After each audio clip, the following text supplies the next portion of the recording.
Hello students. So in this session actually हम लोग कुछ प्रीवियस ईयर के जेई के क्वेश्चंस सॉल्व करेंगे। ठीक है, let us see the first one. Charges Q, 2Q and 4Q are uniformly distributed in 3 dielectric solid spheres. अच्छा, यहाँ पे डाइलेक्ट्रिक स्फीयर्स लिखा है, यानी कि ये तीन स्फीयर्स नॉन कंडक्टिंग है।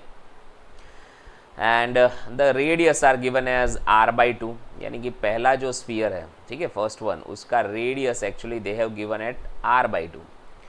जो सेकेंड स्फीयर है the radius is r, and for the third sphere radius is 2r। ठीक है, now what is asked, if the magnitude of the dielectric at point P at a distance r from the center in the sphere 1, 2 and 3 are given by E1, E2 and E3। यानी ये आपका point P है। तीनों case में आपका point P capital R के जितने दूरी पे आता है। ऑब्वियस बात है, फर्स्ट स्फीयर में आपका point P outside the sphere आएगा, सेकेंड केस में आपका point P on the surface of the sphere होगा, और थर्ड केस में जो पॉइंट P है वो इनसाइड द स्फीयर होगा, है ना, बिकॉज स्फीयर 2r के जितना रेडियस लाता है और पॉइंट P जो है वो कितना डिस्टेंस पे है, r के जितना डिस्टेंस पे, so somewhere inside the sphere है। Now one by one let us calculate the electric field for all the 3 cases. चलो फर्स्ट केस के लिए इलेक्ट्रिक फील्ड की फॉर्मूला क्या है, देखो ये फॉर्मूला आपको याद रखनी होगी। Electric field is given by KQ by r², right. नहीं, ये एक जनरल फॉर्मूला है। तो अगर पॉइंट P बाहर की तरफ है तो आपके लिए फॉर्मूला वही बनेगी KQ बाय r², जहाँ पे Q is the charge on the surface of the sphere. ठीक है, फर्स्ट स्फीयर पे वैसे भी कैपिटल Q के जितना ही चार्ज था, सेकेंड स्फीयर पे चार्ज बदल गया, 2Q हो गया। तो ऐसे केस में सेकेंड स्फीयर पे आपकी फॉर्मूला होगी K टाइम्स 2Q बाय, अब सरफेस पे भी यही फॉर्मूला आएगी ना, r², बराबर।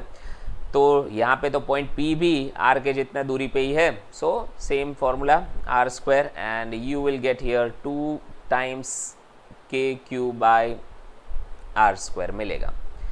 But the problem is with the third sphere. Third sphere में point P is inside the sphere. अब देखो, अगर कंडक्टिंग स्फीयर होता ना, for conducting sphere inside the sphere electric field is 0 only, लेकिन ये सिर्फ कंडक्टिंग स्फीयर के लिए। अब यहां पे नोटिस करो, ये कंडक्टिंग स्फीयर नहीं दिया, ये वाला स्फीयर आपको दिया है डाई इलेक्ट्रिक।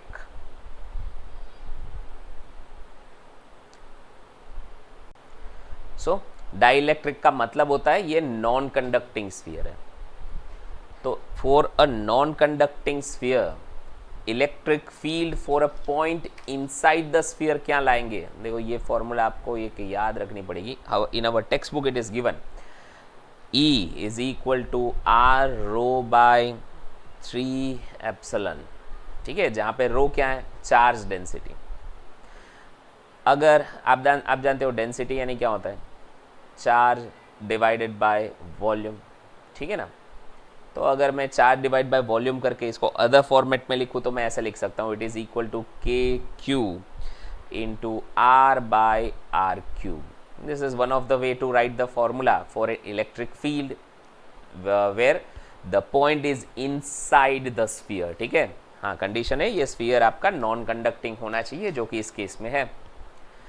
तो इलेक्ट्रिक फील्ड अगर मैं थर्ड केस की बात करूँ तो क्या मिलेगा, देखो K चार्ज कितना है थर्ड स्फीयर के ऊपर, देखो यहाँ पे लिखा हुआ है 4Q, तो I will write this as 4Q multiply by ये स्मॉल r क्या है, स्मॉल r यानी ये पॉइंट का, अंदर के पॉइंट का डिस्टेंस। अब ये कैपिटल R के जितना ही आता है कि नहीं, ठीक है, रिटर्न तो r, और ये डिस्टेंस किसका है, ये रेडियस किसका है, रेडियस ऑफ द स्फीयर है, जो इस केस में तो 2r बन रहा है, तो आप यहाँ पे 2r का क्यूब करोगे।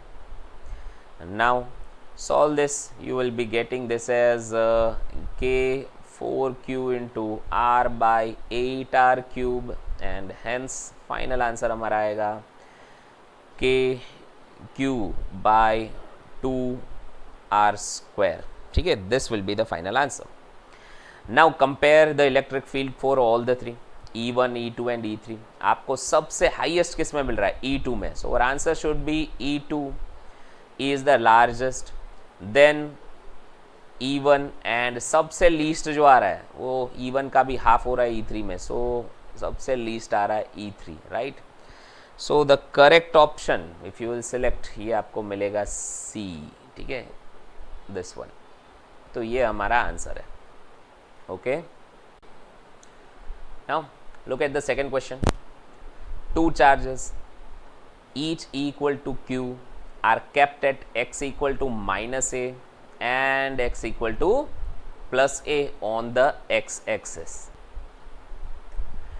A particle of mass m and charge q naught is equal to q by 2 is placed at origin. Let us draw the diagram here. ये x-axis हो गया, ठीक है, this is x axis and origin let us say mark this as O. From here the distance minus a and plus a, ये दो points आपको दिए हुए हैं. यहाँ पे ऐसा बोला है कि दोनों पॉइंट्स पे इक्वल चार्जेस है. लेट अस से कि Q जितना चार्ज है, Q not is equal to minus Q by 2 is placed at origin, यानी कि आपने यहाँ पे माइनस Q बाई 2 जितना चार्ज रखा हुआ है. Now if this charge Q not, ये जो चार्ज है Q नॉट, ठीक है, that is given a small displacement y along the y axis. अच्छा, ये यहाँ पे आप ऊपर लेके तरफ लेके गए, थोड़ा सा इसको ऊपर ऐसे डिस्प्लेसमेंट दिया आपने, ठीक है. कितना डिस्प्लेसमेंट दिया है? y के जितना. ये डेफिनेटली ऐसा बताया गया है कि ये डिस्प्लेसमेंट a की कंपैरिजन में बहुत छोटा है. Very small displacement is given in the upward direction and the net force acting on this particle is proportional to what? Now that is asked. Okay, चलो ये वाला चार्ज अब माइनस Q बाई 2 है ना, नेगेटिव चार्ज. तो आपका जो first charge है, let us label this as A, this point as B and the other one as C. तो पॉइंट C पे जो चार्ज है उसको A चार्ज क्या करेगा? इट विल अट्रैक्ट, राइट ना, क्योंकि प्लस चार्ज है, पॉजिटिव चार्ज है, वो नेगेटिव को अट्रैक्ट करेगा, तो force will be coming inside. ठीक उसी तरह B पे भी जो चार्ज है वो भी एट्रैक्टिव फोर्स ही अप्लाई करेगा. The force will be in the direction as shown by arrow, right. So now what is the value of force? First of all let us find out what is AC. Actually magnitude of AC and BC are same. You can get it by Pythagoras theorem, है ना. ये triangle है, यहाँ पे right angle triangle है. Apply Pythagoras theorem and you will get your answer as a square plus y square का root, that is the distance AC and BC. Now let us find out the force acting at point C due to A. So we will get the answer as K into Q1 Q2. अच्छा, यहाँ पे Q1 आने की small q आएगा and the other one will be minus Q by 2 divided by distance square. अच्छा, distance का square यानी A square plus y square के रूट का स्क्वायर करोगे, ठीक है. So that will be equal to minus के Q square by 2 into a square plus y square and this same value will be for the force C due to B.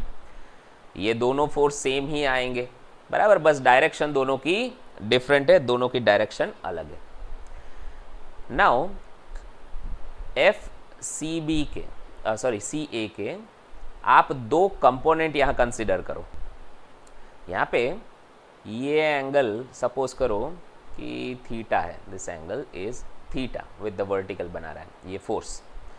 तो force के दो component कौन कौन से बनेंगे? देखो, एक कंपोनेंट इस तरफ आएगा और एक कंपोनेंट जो है वो डाउनवर्ड डायरेक्शन में आएगा, राइट. FCB का जो डाउनवर्ड कंपोनेंट है वो वाला आपको कॉस कंपोनेंट मिलेगा, ठीक है. F cos CB मिलेगा in the downward direction. I will right it here, this component is FCB cos theta. और जबकि जो इस बाजू ये नेगेटिव x की तरफ जो डायरेक्शन आ रहा है वो हो रहा है FCB sin थीटा, राइट ना. दो कंपोनेंट हो गए FCB के. ठीक उसी तरह FCA के कंपोनेंट्स मैंने किए हैं. Let me write this as FCA, ठीक है ना. अब उसी तरह एफ सी बी के भी आप कंपोनेंट कर दो, ठीक है, सी से बी की तरफ जो फोर्स लग रहा है उसके component. Let us change the colour. This will just show the other force F C B. तो एफ सी बी का एक कंपोनेंट इस तरफ आएगा, ये वाला, ठीक है, F C B sine theta, and the other component is working in coming in downward direction, that is FCB cos theta. तो डायग्राम में अगर मैं ये पॉइंट सी पे जो फोर्सेस लग रहे हैं ना उसको यहाँ पे अलग से आपको बता देता हूँ. देखो एक फोर्स इस तरफ लग रहा है, कंपोनेंट इस तरफ लग रहा है फोर्स का F C A sine theta and downward is F C A cos theta. ठीक उसी तरह ये दूसरा जो फोर्स सी बी है उसका भी एक कंपोनेंट नीचे लग रहा है, F C B cos theta and the other one this one F C B sine theta, ये इस तरफ लग रहा है. ठीक है, now you can see that, चलो एफ सी ए और एफ सी बी तो सेम है, ये यहाँ पे बता दिया है हमने. ठीक है, ये दोनों के दोनों वैल्यू सेम है, तो ultimately sign component opposite direction में आ रहे हैं तो दे विल कैंसल आउट, ये दोनों एक दूसरे को कैंसिल करेंगे, जबकि cos component will be added up.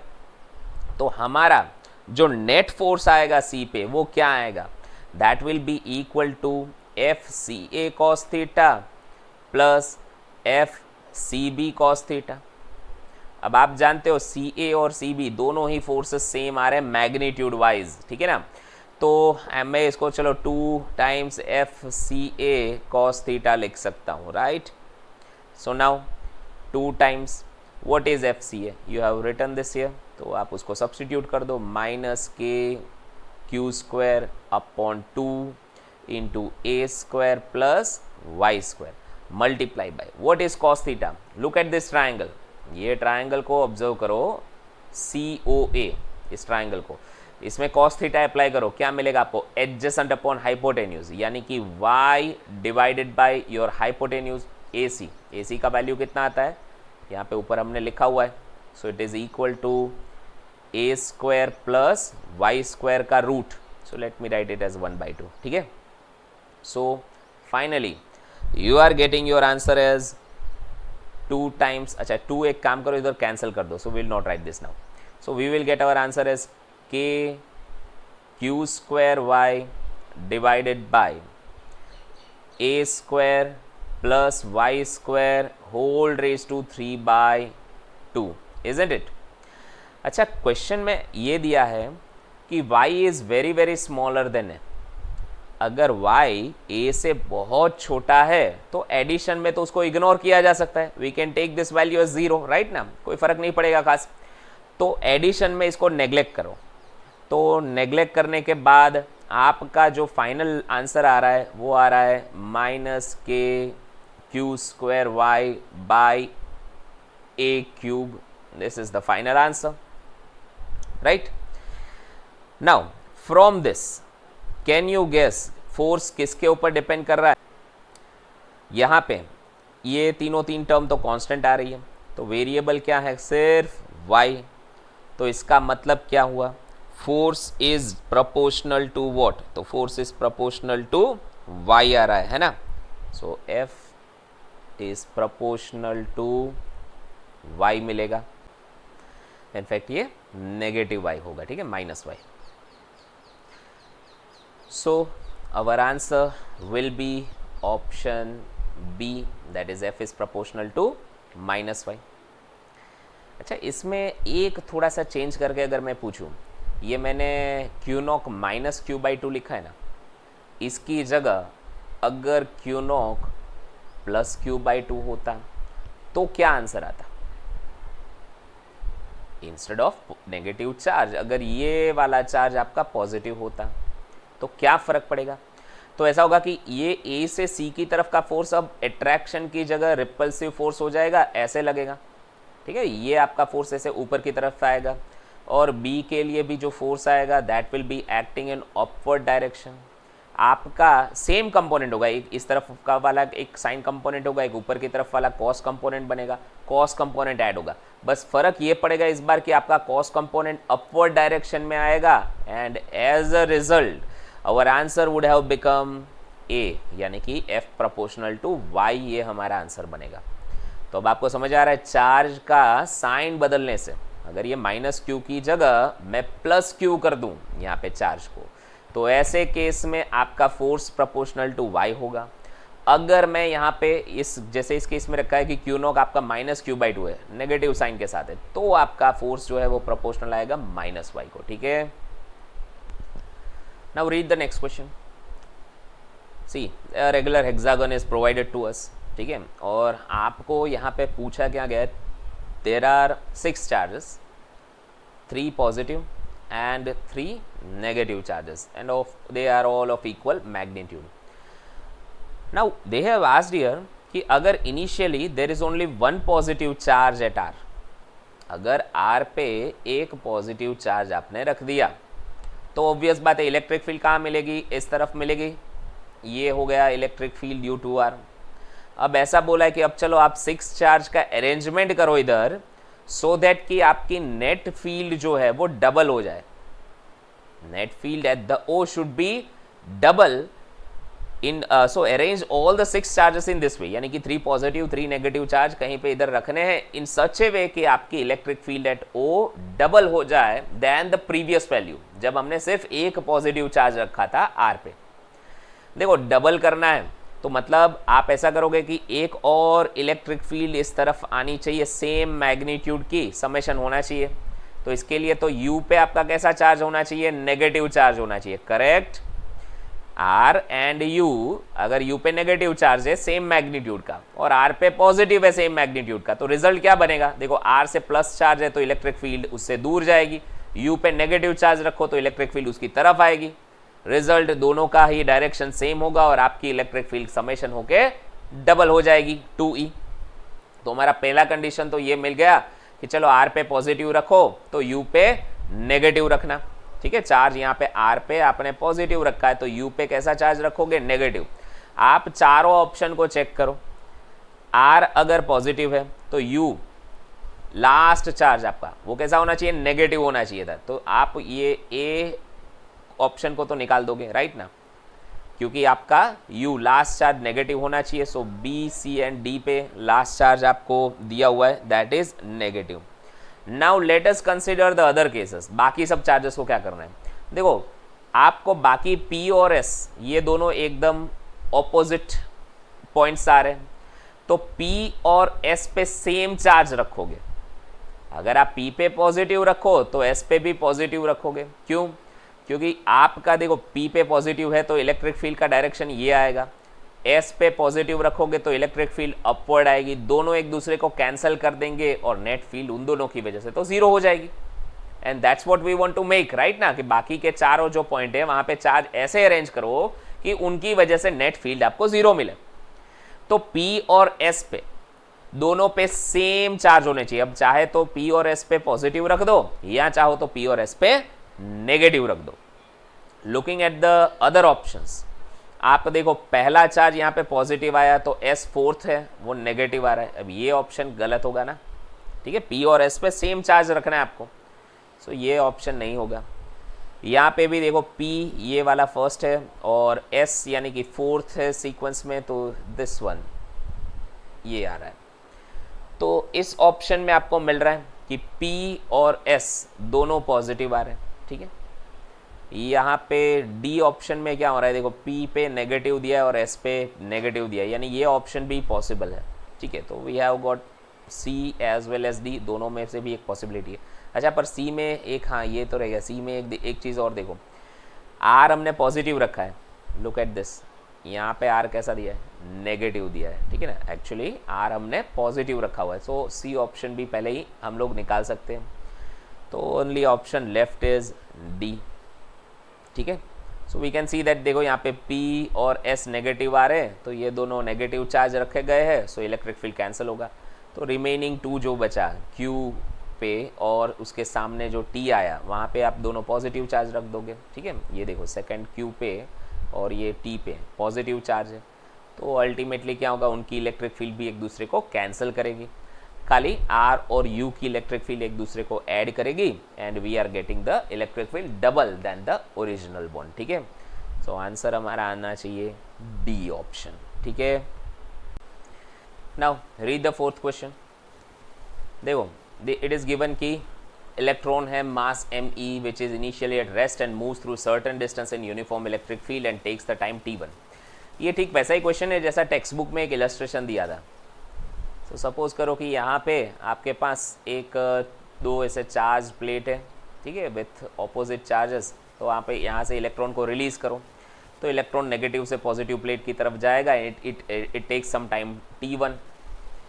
फिर अगर मान लो कि ये प्लेट आपने पॉजिटिवली चार्ज रखा है और ये नेगेटिवली चार्ज रखा है, यहाँ पे अब आप प्रोटॉन को रिलीज़ करो तो proton will move to the negative plate and it takes time t2, ठीक है। पहले वाले के लिए t1 जितना टाइम लगा, दूसरे वाले के लिए t2 जितना टाइम लगा। यहाँ पे इट इज़ गिवन कि some distance it is travelled, ठीक है, और प्रोटॉन भी इनिशियली रेस्ट पे था, t2 टाइम पे वो इक्वल डिस्टेंस कवर करता है and it reach the other point. So what is asked here, you have to neglect the gravitation force. They have asked that कि t2 by t1 ये जो time है ना दोनों का, इसका रेशियो कितना आएगा, that is what they have asked. चलो let us find out the value for time here. तो उसके लिए सबसे पहले एक्सेलरेशन फाइंड आउट करते हैं। So acceleration for the electron कैसे मिलेगा, force on the electron divided by mass on the electron, right ना, मास ऑफ द इलेक्ट्रॉन। अच्छा, फोर्स अगर इलेक्ट्रिक फील्ड यूनिफॉर्म है तो इसमें मिलेगा आपको E into e by m e. Remember I am neglecting the negative sign right now, ठीक है। तो ये आपका एक्सेलरेशन हो गया। अब डिस्टेंस ट्रैवल की फॉर्मूला आपको पता है, s is equal to u t plus half a t square होता है, ठीक है। यहाँ पे ए, तो for electron it is equal to half a e into t1 square, correct और नॉट। एंड यहाँ पे your distance will be equal to half e into e by m e into t1 square. ये हो गया आपका distance travel by electron in time t1। अच्छा, इसी तरह से एक काम करो, प्रोटॉन का भी डेरिवेशन ले लो। प्रोटॉन के लिए आपको फॉर्मूला आएगी ई by mass of proton that is mp, बराबर है। अच्छा, डिस्टेंस तो सेम बोला है ना, ये इलेक्ट्रॉन ने जितना डिस्टेंस ट्रैवल किया उतना ही डिस्टेंस प्रोटॉन ने भी ट्रैवल किया। सो let me say this is also equal to half into e by m p into t2 square, right ना। प्रोटॉन के लिए भी सेम फॉर्मूला अप्लाई करोगे, डिस्टेंस तो सेम ही है, तो ये दोनों चीज़ें कंपेयर कर सकते हो अब आप। So now you want to find the ratio of t2 by t1, तो जस्ट कॉमन चीज़ें दोनों तरफ से नेगलेक्ट कैंसिल कर दो और आप यहाँ पे t2 बाई t1 को फाइंड आउट करो। सो t2 by t1 that will be what, that will be equal to mass of proton upon mass of electron का रूट मिलेगा, ठीक है। So the correct answer that will be option B, ठीक है। See the fifth question. Q is the charge at the center of a line joining two equal charges capital Q. चलो यहाँ पे दो चार्ज को मैं रखता हूँ एक लाइन पे ज्वाइन करके, ये कैपिटल Q रख रहा हूँ। अब कोई साइन कुछ दिया नहीं है, मैं साइन कन्वेंशन ऐसे ही ले रहा हूँ, ले लेता हूँ यहाँ पे प्लस Q जितना है, ठीक है। एंड जो स्मॉल Q चार्ज है वो दोनों के सेंटर पे रखा है, लेट अस से हियर इट इज़ प्लेस्ड। अब अगर ये दोनों चार्ज के बीच का डिस्टेंस R आ रहा है तो Q का डिस्टेंस, स्मॉल Q का distance from capital Q half हो जाएगा, R/2 हो जाएगा। Now the system is in equilibrium, ऐसा it is said like that way. तो आपको Q की वैल्यू फाइंड करनी है। अच्छा, Q की वैल्यू मतलब कितना टाइम्स होगा कैपिटल Q के, साइन के साथ बताना है इसका, इसके जैसा ही चार्ज साइन रहेगा या फिर ऑपोजिट साइन होगा, ठीक है, that also you have to mention. चलो सबसे पहले तो इक्विलिब्रियम में है, इक्विलिब्रियम में यानी क्या होगा, तीनों चार्ज अपनी जगह से मूव नहीं कर पाएंगे, उनके ऊपर जो फोर्स लग रहा है ना वो बैलेंस्ड हो गया है। सबसे पहले स्मॉल Q की बात करते हैं, इसके ऊपर कौन सा फोर्स लग रहा है। अच्छा देखो, अगर ये प्लस होता, अगर आपका स्मॉल Q पॉजिटिव होता तो इसको लेबल कर देते A B and C। ए से जो फोर्स लग रहा है ना बी पे वो रिपल्सिव होगा, मतलब इस तरफ लगेगा। सी से जो फोर्स होगा वो इस तरफ लगेगा, बराबर है। दोनों एक दूसरे को बैलेंस करेंगे और बैलेंस इक्विलिब्रियम में हो जाएगा। अगर क्यू नेगेटिव होता, ये चार्ज नेगेटिव होता, तो ए क्या करता, अट्रैक्ट करता, सी भी अट्रैक्ट करता, तो भी बैलेंस होता। तो इसका मतलब ये हुआ कि ये जो सेंटर में आपका क्यू चार्ज है वो तो इक्विलिब्रियम में रहने वाला है, चाहे उसका प्लस साइन हो चाहे उसका माइनस साइन हो, कोई भी वैल्यू हो, कोई फर्क नहीं पड़ता है। So we will go for the other charges, charge at A and charge at C. चलो चार्ज एट ए पे देखते हैं, ठीक है। इसको लेके देखते हैं कि कैसे बैलेंस होगा, ये इक्विलिब्रियम में कैसे आएगा। एट ए चार्ज कौन कौन से फोर्सेस लगते हैं, एक तो बी, इसको अच्छा एक फर्स्ट ऑफ ऑल सी जो फोर्स लगा है वो तो डेफिनेटली रिपल्सिव होगा, क्योंकि दोनों चार्ज सेम है मैग्नीट्यूड और डायरेक्शन साइन वाइज। तो ये इस डायरेक्शन में फोर्स आएगा, force on A due to charge at point C, बराबर।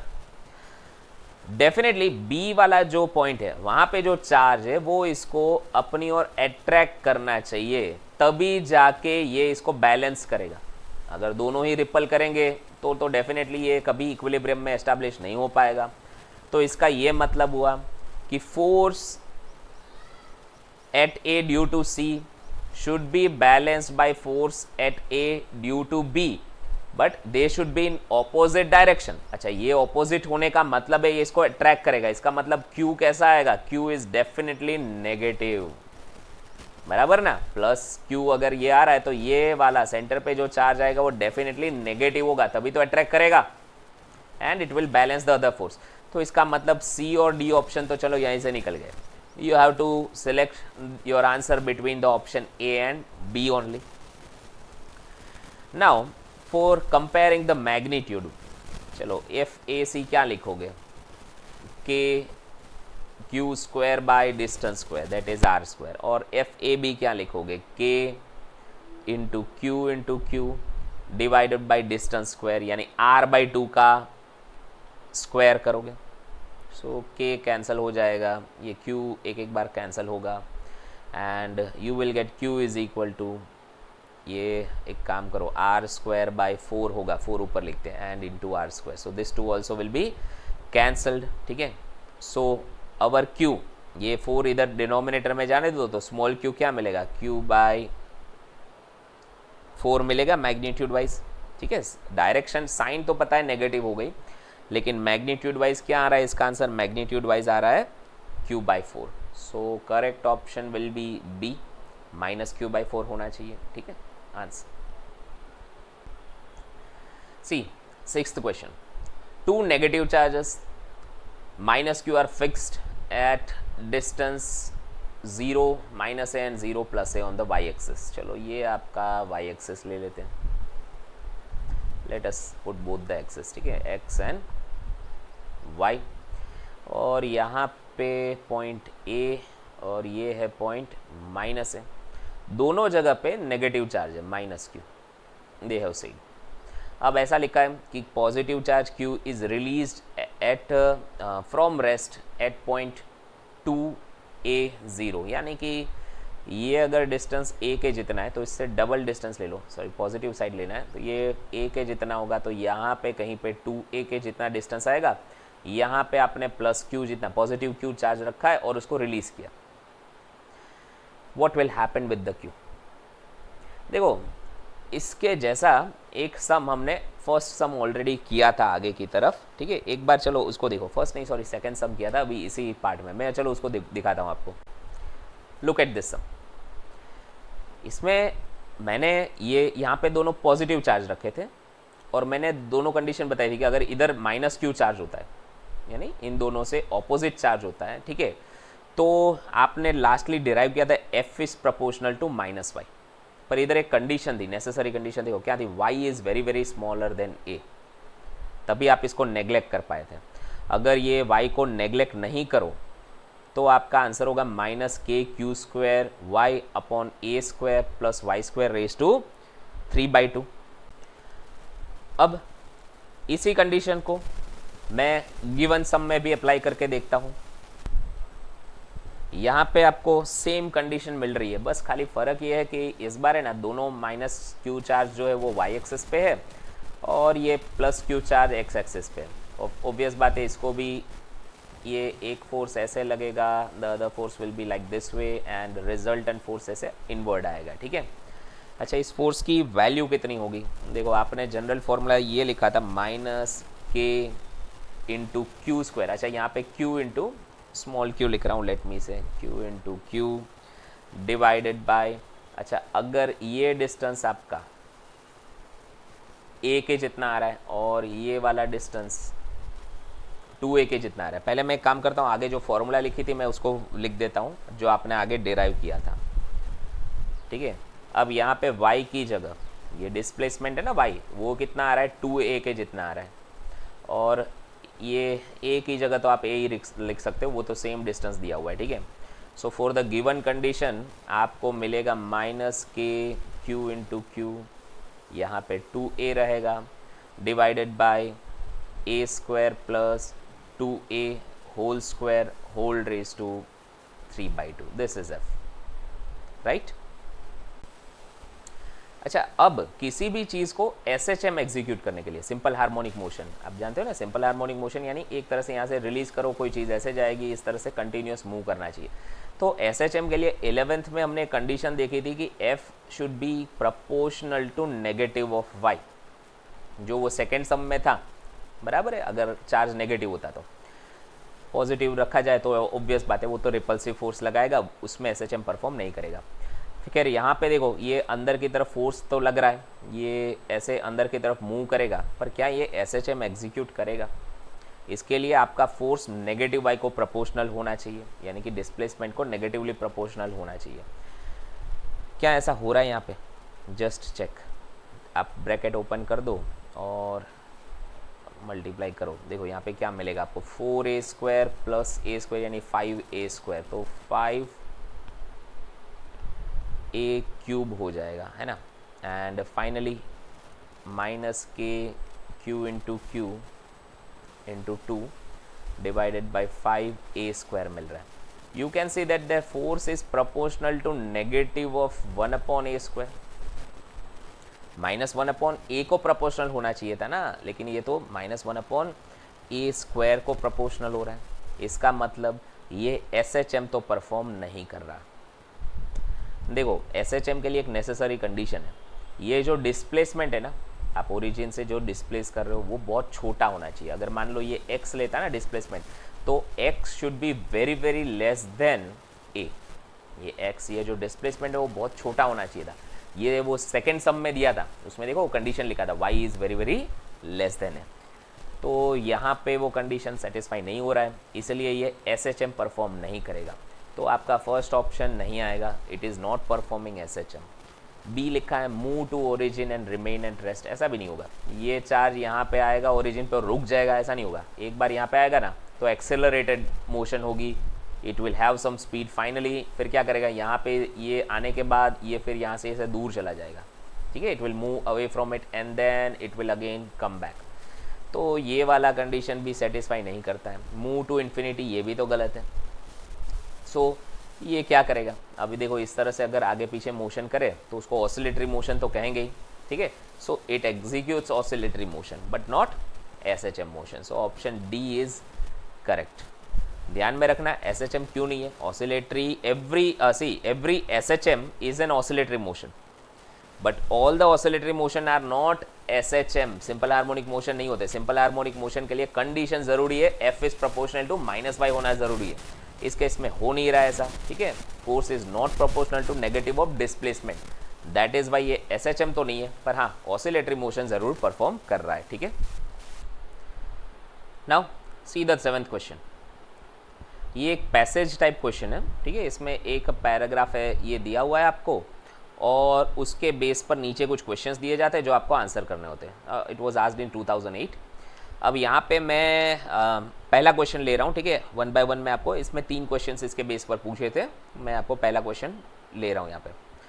What is given in the passage, the nuclear charge ZE, atom में न्यूक्लियस जो होता है, ठीक है, उसमें आप जानते हो कि प्रोटॉन्स होते हैं, एक प्रोटॉन का चार्ज ई होता है, तो z is the atomic number, so that is why total इसके अंदर कितने चार्जेस होंगे, प्लस जेड ई के जितने होंगे. It is non uniformly distributed with the nucleus of radius R. Maybe okay, let me draw a bigger one. ये nucleus है, तो न्यूक्लियस का रेडियस यहाँ पे कैपिटल आर दिया हुआ है.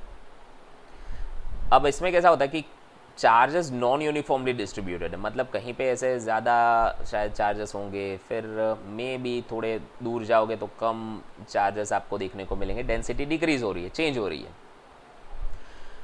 So here it is written that density is dependent only on the radial distance r from the center of the nucleus as shown in the figure. मतलब क्या दिया, देखो फिगर में जैसा बताया ना, ये डेंसिटी है. अब आपका शुरू में up to distance a constant density रहता है, मतलब कि यहाँ से कुछ डिस्टेंस तक आपका चार्ज का डेंसिटी कांस्टेंट रहता होगा. उसके बाद जैसे आप दूर जा रहे हो ना, तो डेंसिटी अचानक से कम हो रहा है, और एकदम बॉर्डर रीजन पे न्यूक्लियस के एंड पॉइंट्स पे तो आप ऐसा समझो कि नहीं के बराबर पॉजिटिव चार्ज हो जाते हैं, सो इट डिक्रीजेस. तो यहाँ पे थोड़े ज़्यादा चार्जेस होंगे, दूर जाओगे वैसे वैसे कम चार्ज होते जाएंगे. That is what is shown here. Now what is asked, the electric field at R equal to R, मतलब कि चलो ये पॉइंट यहाँ पे सरफेस पे आ गया, ठीक है, यहाँ पे आपकी इलेक्ट्रिक फील्ड कितनी होगी या किसके ऊपर डिपेंडेंट है, ये पूछा गया है. Is it independent of a और it is dependent on any of this condition. चलो इलेक्ट्रिक फील्ड की फॉर्मूला क्या है. If you want to write the electric field for the given point, so what will you get here. एक काम करते, Gauss law apply करते हैं. यहाँ पे एक इमेजिनरी सरफेस ले लेता हूँ मैं ऐसा, ठीक है, स्फेरिकल सरफेस, और मैं गॉस लॉ अप्लाई करता हूँ. ई इंटू ए यानी कि E into 4πr² for this sphere, that is equal to sigma q by epsilon naught, है ना, net charge by epsilon naught. Net charge तो जेड ई के बराबर है, टोटल सारे चार्जेस अंदर आ गए, ठीक है. So E will be equal to यहाँ पे Z e by epsilon naught, और ये भी टर्म नीचे लेके जाओ 4πr². आप यहाँ पे नोटिस करो कहीं पे भी हमें इस A के लिए कोई पार्ट नहीं मिला हमारे फॉर्मूला में, राइट ना. A यानी ये डिस्टेंस जहाँ तक आपको मैक्सिमम डेंसिटी मिलती है. तो इट डजेंट मैटर कि आपकी डेंसिटी कहाँ तक मैक्सिमम रहती है, हमें तो सारे अंदर के चार्जेस गिनने हैं to find the electric field. ये जेड ई मतलब क्या आ गए, सारे टोटल अंदर के चार्जेस आ गए, ठीक है ना. So electric field is independent of A. ये जो डिस्टेंस है जहाँ तक आपकी मैक्सिमम डेंसिटी है उसका और इलेक्ट्रिक फील्ड का कोई रिलेशन नहीं है, it is independent of a. So our answer will be option A. Now look at the second part of this question. See what is asked for the value a equal to 0, यानी ये आपका जो जहाँ पे a है, जहाँ पे maximum density होता था वो पार्ट सीधा 0 है, ठीक है. यहाँ तो आपका ग्राफ कुछ इस तरह का बनेगा. Now as a is at 0 only, so we will get this graph, है ना. यहाँ से d2r ये सीधा आपको लाइन मिलेगा. दिस इज डेंसिटी, ये distance r. The value of d, that is maximum density, ये d का जो वैल्यू है अब वो कितना होगा. सो आपको d का वैल्यू अब फाइंड करना है. तो in order to do this, सबसे पहले एक काम करो, इस लाइन की इक्वेशन बनाओ, ठीक है. सो आप जानते हो किसी भी लाइन के लिए इक्वेशन क्या होती है, y is equal to mx plus C. यहाँ पे y क्या रिप्रेजेंट करेगा, डेंसिटी रिप्रेजेंट करेगा. सो लेट मी से कि चलो ये मैक्सिमम डेंसिटी है rho R, that is equal to m. Slope, अच्छा स्लोप ऑफ द लाइन क्या लिखते हैं हम लोग, माइनस d बाई आर कर सकते हैं, स्लोप ऑफ द लाइन, ठीक है. That is the basic maths, आपको ध्यान में रखना होगा. So minus d by r into x, x की जगह आप डिस्प्लेसमेंट ये r लिख दो, प्लस c. अब c आप फाइंड कर सकते हो कैसे, you can substitute x as 0, ये x को 0 सब्सटीट्यूट करो तो जो यहाँ पे y का आंसर मिलेगा वही आपका स्लोप भी मिल जाएगा। अच्छा, जब आप x को 0 रखते हो तब आपका y कितना आ रहा है, d के जितना आ रहा है कि नहीं। आई कैन से कि d इज़ इक्वल टू ये वाला part 0 plus c, so I have got c equal to d। तो अब लाइन की इक्वेशन आपकी बन गई, rho r is equal to minus d by r into r plus d. अब यहाँ पे डेंसिटी यानी चार्ज अपॉन वॉल्यूम होता है ना, सो इफ़ आई से कि अगर मैं यहाँ पे d q by d v लिखता हूँ where this is small volume, I will get this as minus d, ये कॉमन निकाल देता हूँ पार्ट, ठीक है। और लेट मी से डी को खाली कॉमन निकालता हूँ मैं यहाँ पे, and I am writing inside the bracket as 1 minus r by r. This is what I am writing. So dq will be equal to d into 1 minus r by r into dv. dv यानी the small volume. चलो volume कैसे आप calculate करोगे, let me say v that is equal to 4/3 pi r cube आप लेते हो, तो अगर डिफ्रेंशिएशन करें dv तो यहाँ पे आपको क्या मिलेगा 4 dv by D R, late me से तो क्या मिलेगा 4 पाई r स्क्वायर मिल जाएगा। So I will get dv equal to 4 pi r square D R, right. अब इसी वैल्यू को यहाँ पे सब्सटीट्यूट करेंगे ऊपर की तरफ। So dq is equal to you are getting d into 1 minus r by r और dv की जगह लिख दो 4 pi r square D r. Now दोनों बाजू इंटीग्रेट करो so that you will get the total charge q। So taking the integration in this case you will get this value integration of dq। अच्छा, यहाँ पे जो integration constant है, एक तो ये स्मॉल डी है डेंसिटी के लिए और ये है 4 पाई, ठीक है। ये small D actually maximum density बताता है, यही आपको फाइंड करना है। 4 पाई भी कांस्टेंट ऑफ इंटीग्रेशन है, दोनों को बाहर निकाल दिया। यहाँ पे रेंज कहाँ से कहाँ तक लिखेंगे तो 0 से लेके कैपिटल R तक, बराबर ना, पूरा radius of the nucleus. So 0 to capital R। Now what is integration of dq? Total charge inside the nucleus, that is Ze only, बराबर। and then 4 pi into d, यहाँ पे ये r square D r minus r cube d r upon r करोगे, ये integration दोनों बाजू split कर देता हूँ मैं 0 टू r, ठीक है। दोनों टर्म्स का अब आप इंटीग्रेशन इंडिविजुअली करोगे। So Ze is equal to 4 pi d। अब इसका इंटीग्रेशन आपको मिलेगा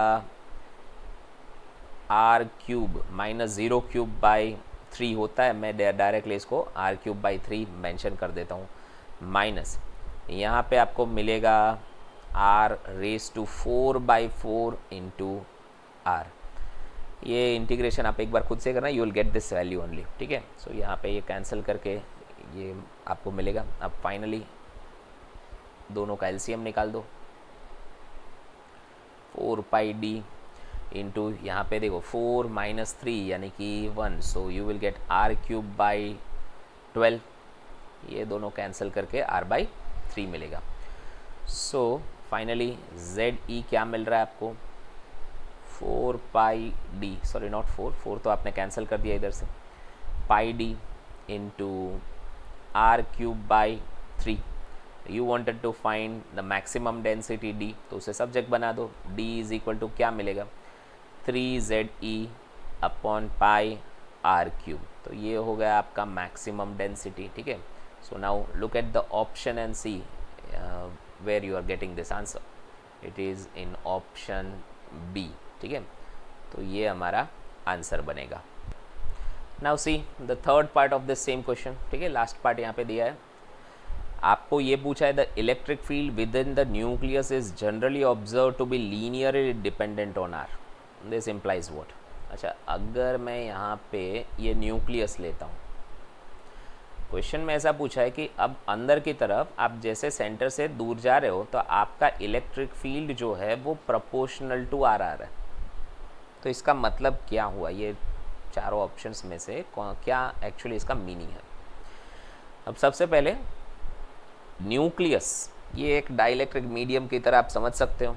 आपने उसके अंदर की इलेक्ट्रिक फील्ड के लिए फॉर्मूला ये डिराइव किया ना, r rho by 3 epsilon, where r is the distance from the center and rho is the density। अब अगर E should be proportional to R तो बाकी सारी चीज़ें कैसी होनी चाहिए, कांस्टेंट। इसका मतलब डेंसिटी शुड बी कांस्टेंट।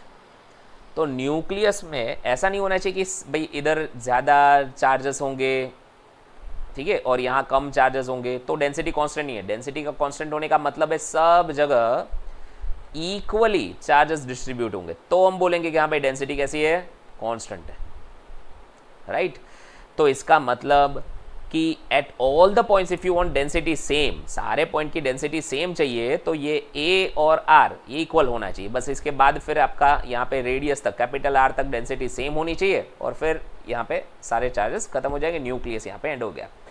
तो a and r should be same, ठीक है, अंदर सब जगह पे चार्जेस इक्वली डिस्ट्रीब्यूट हो, डेंसिटी अंदर सेम होगा, देन न्यूक्लियस के अंदर E is directly proportional to R बन सकता है। ओके, तो आपका करेक्ट ऑप्शन आएगा ऑप्शन सी। ओके स्टूडेंट्स, ये सारे आज के क्वेश्चंस थे। मैं इसी तरह रोज कुछ ना कुछ सिलेक्टेड क्वेश्चंस आपको दूंगा, ठीक है। सो हम लोग 8 to 10 क्वेश्चंस डेली डिस्कस करेंगे based on the questions which were asked in the previous exam. Have a nice day, goodbye for now.